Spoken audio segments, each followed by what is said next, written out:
Assalamualaikum anak soleh soleha, selamat pagi semuanya. Nah, sebelum kita memulai pembelajaran, alangkah baiknya kita membaca bismillah bersama-sama terlebih dahulu ya, anak soleh soleha. Bismillahirrahmanirrahim. Nah, mari kita buka tematik 5A-nya tentang organ gerak hewan dan manusia. Subtema 1, pembelajaran 2. Nah, di sini yang akan Ibu jelaskan yaitu tentang keindahan gerak ikan di dalam air. Nah, ikan bergerak dengan bantuan otot tubuhnya yang memungkinkan tubuhnya meliuk ke kanan dan ke kiri.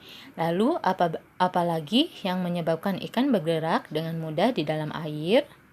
Nah, ikan bergerak tadi menggunakan otot ya. Nah, lalu ikan menggunakan ekor dan siripnya yang lebar untuk mendorong geraknya di dalam air. Ikan memiliki otot yang membuat tulang di bagian ekor menggerakkan ekornya dan membuatnya terdorong ke depan. Semakin kuat kibasan ekor, semakin cepat ikan tersebut berenang. Nah, jadi sudah jelas selain menggunakan otot, ikan juga dapat bergerak dengan ekor dan siripnya ya, dengan bantuan ekor dan siripnya. Nah, lalu sirip mempunyai fungsi sebagai penyeimbang gerakan, pengatur arah, dan menghentikan gerakan. Sirip ikan memang berperan seperti kemudi dan rem dalam kendaraan. Beberapa ikan memiliki sirip tengah dan 2 pasang sirip yang terletak di tengah tubuhnya. Ikan yang memiliki sirip-sirip tersebut tidak dapat bergerak secepat ikan yang hanya memiliki sirip di bagian ekornya saja. Agar ikan dapat bergerak dengan cepat, ikan mengeluarkan gelembung-gelembung udara untuk mengatur gerakannya. Ikan terbang misalnya menggunakan gelembung udara yang ia hasilkan dari bawah insangnya. Gelembung tersebut dipergunakan untuk mengangkat tubuh ikan keluar dari dalam air. Jadi sudah jelas di sini kenapa ikan mengeluarkan gelembung-gelembung, agar ikan dapat mengatur gerakannya ya anak soleh-soleha, sehingga ikan bisa terbang ke sana kemari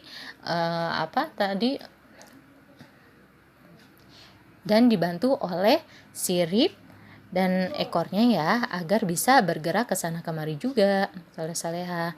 Nah, dari sini coba kalian cari ide pokok yang terdapat dalam paragraf 1, 2, dan 3 yang soleh-soleha.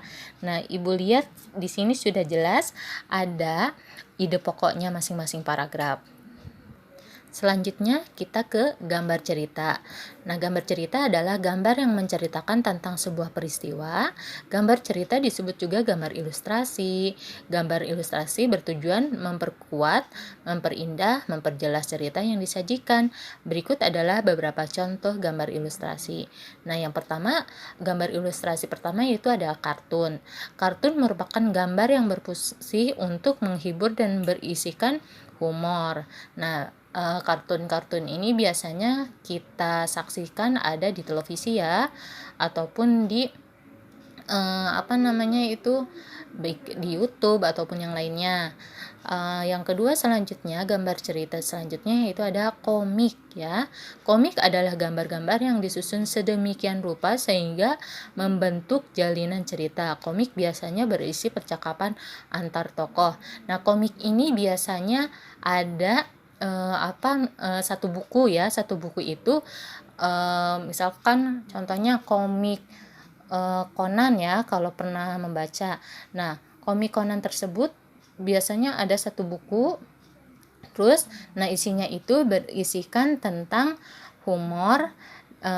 Terus namanya membentuk jalinan cerita antara satu tokoh dengan tokoh lainnya. Yang selanjutnya yaitu gambar cerita selanjutnya yaitu karikatur. Karikatur merupakan gambar tokoh yang dilebih-lebihkan atau diubah dari objek artinya. Nah, ini sudah ada contohnya ya anak soleha, contoh gambar ilustrasi dalam suatu cerita. Nah, di halaman 11 ada cara atau langkah demi langkah menggambar gambar ilustrasi. Nah, di sini ada cara-caranya ya anak soleha.